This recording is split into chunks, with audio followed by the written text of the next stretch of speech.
in this example, I'm just going to show you basically the importance of making sure that you paste correctly after any formula, but we're speaking about VLOOKUP, so we'll stay with VLOOKUPs. So what I've done here, over here in the green table, I've just made up what I want to rank.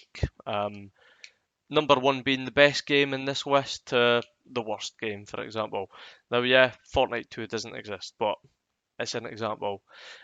So say, for example, I'm just want to, like, that is the list. I'm not want to make any changes. So if I want to copy that and I want to paste it over here or onto a different area, so I could right click and I could go paste, or I could just press Control V on the keyboard.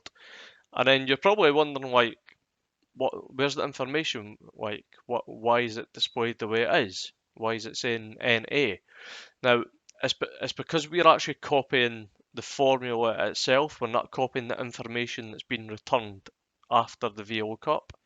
So in this instance, this is the importance of paste values versus a usual paste. So what we've done there is we've pasted the VLOOKUP formula. So Excel recognises that and it will still continue with that formula, albeit it will move the cell location down based on where you paste it. If, for example, you're wanting actual text or the outcome of that formula, what you would need to do is copy it and right click, and you would need to go to paste values. And this is indicated with the little clipboard that's got 1, 2, 3. Now what happens here is I've got my list, and say, for example, Minecraft was number 1. I could cut that out, put Call of Duty at the bottom, and copy and paste that in. And there we go. Now, whatever I do with this information, it's disassociated itself with the VLOOKUP.